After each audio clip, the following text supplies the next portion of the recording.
Una de las características de los pacientes que tienen demencia es justamente que son muy ancianos.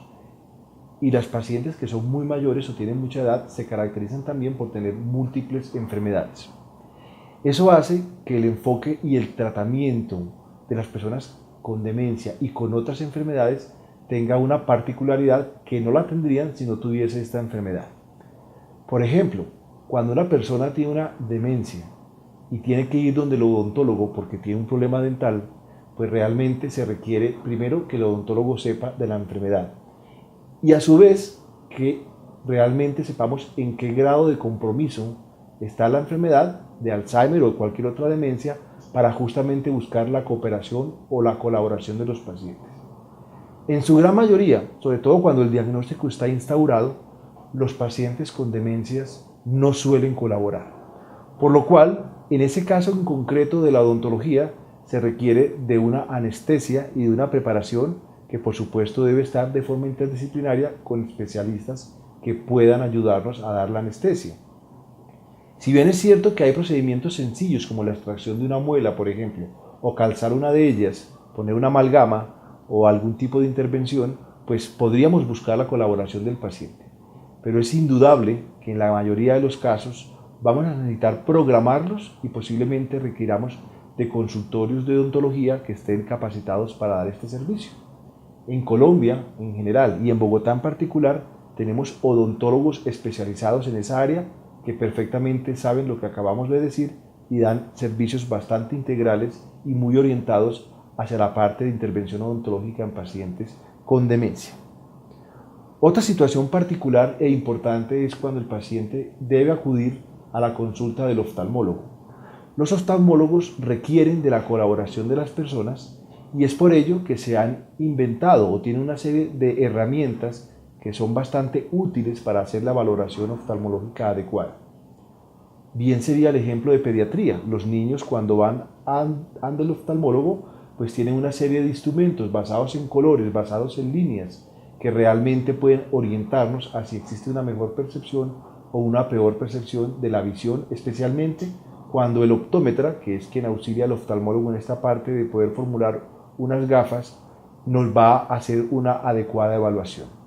La recomendación es asistir a sitios donde tengan experiencia en este tipo de personas y por supuesto que la persona que vaya a acudir con la enfermedad tenga la mejor disponibilidad, por supuesto estar médicamente controlado, es decir, que si previamente tiene una alteración de su comportamiento o de su conducta, pues esté con los medicamentos necesarios para que a la hora de asistir a este tipo de consultas puedan colaborarnos. En general, en todos los pacientes con demencia, cuando se acercan a una figura de autoridad, llámese figura de autoridad, el médico, el sacerdote, la enfermera, pues suelen responder mucho mejor y suelen colaborar. Así que es una oportunidad realmente buena de buscar la colaboración de todas las personas.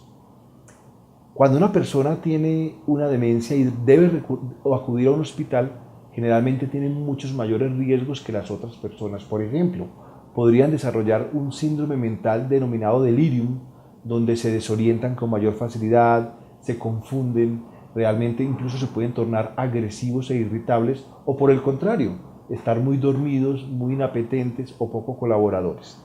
Esa situación es característica de la hospitalización.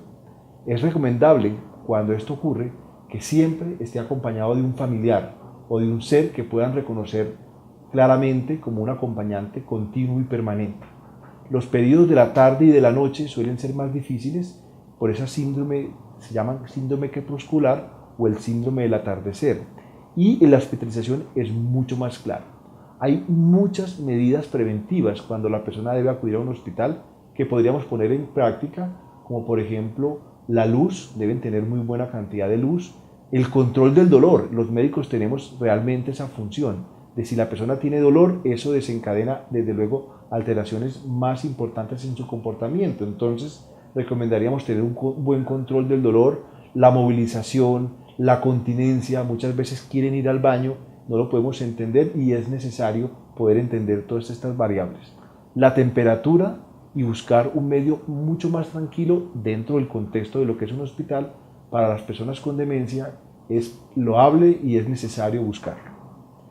Otro tipo de situación importante es cuando se realizan exámenes especiales, por ejemplo, una resonancia magnética cerebral o una tomografía e incluso una radiografía simple. Requieren de la colaboración, requieren de unas circunstancias muy particulares y especiales de todos y cada uno de ellos, y es por esto que debemos buscar no solamente que entiendan el tipo de procedimiento y posiblemente un contexto que a todos nos da temor, pero es el contexto del dolor, explicar que hasta donde sea posible que ello no conlleva a ningún tipo de dolor. Muchas veces, y sobre todo a nivel hospitalario, se requiere de la coordinación nuevamente con el anestesiólogo para que ellos nos puedan ayudar, dado que en algunos procedimientos se requiere que el paciente esté completamente quieto y eso solo se puede lograr bajo anestesia, ya sea regional o ya sea general. Regional se refiere a no dormirse del todo y general, pues cuando hay que dormirlo del todo, que bajo el soporte de un especialista el riesgo es absolutamente mínimo.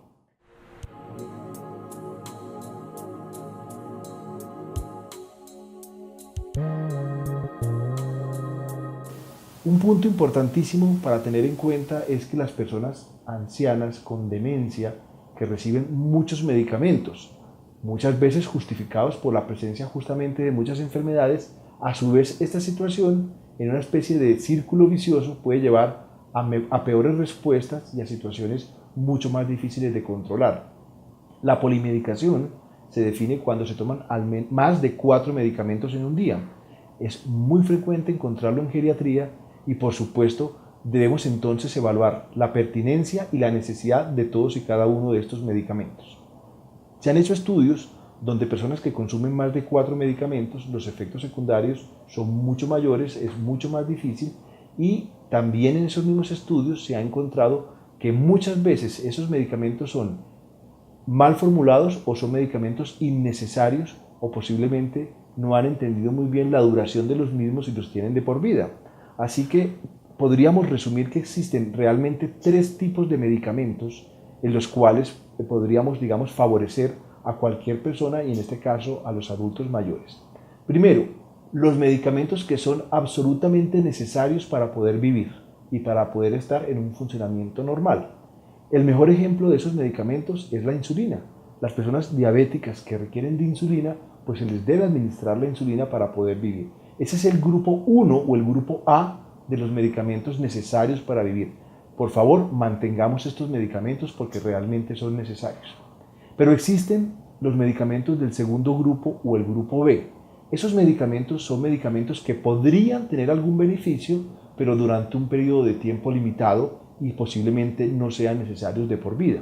Un buen ejemplo serían los medicamentos contra el dolor. Si una persona tiene un día un dolor de cabeza y se le da, por ejemplo, un acetaminofén, pues es bueno que lo sepan que solamente lo necesitan durante ese periodo. Pero desde luego esos medicamentos no son necesarios para la vida de la persona, a diferencia de los del grupo 1 o tipo A, si estos medicamentos se podrían perfectamente prescindir de ellos, sobre todo cuando ya no están cumpliendo su función.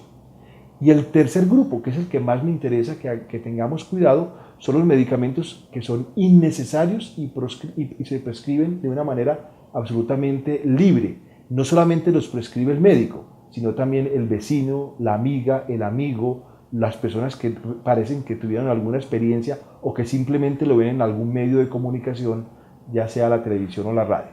Estos medicamentos desafortunadamente son los más frecuentes y son los que constantemente están autoformulándose o automedicándose.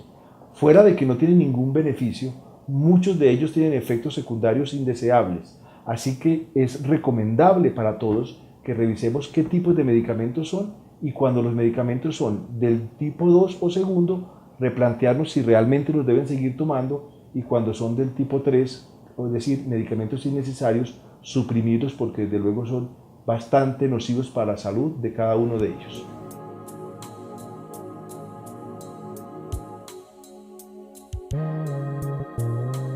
Son los médicos realmente los que deben tomar la responsabilidad de evaluar los medicamentos que se están tomando y por supuesto son ellos quienes tienen la responsabilidad de quitarlos o de sugerir que los sigan tomando.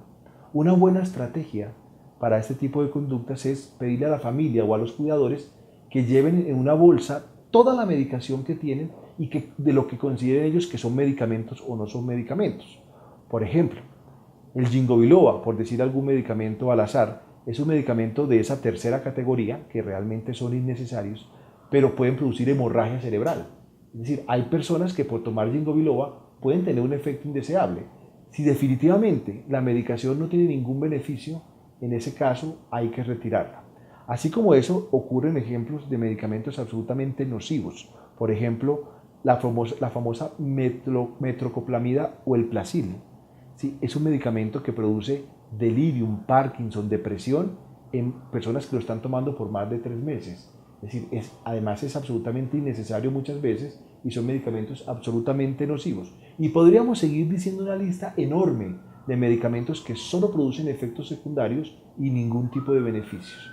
Así que, y además muchas veces no son recordados por las familias como si fueran medicamentos, sino que son sustancias traídas de algún sitio, generalmente del exterior, y que son medicamentos que son innecesarios. Ahí entran todos los antioxidantes, desde la vitamina A hasta la Z si quieren, como dicen, y que realmente son muchas veces tóxicos y que no son necesariamente beneficiosos para la vida de estas personas.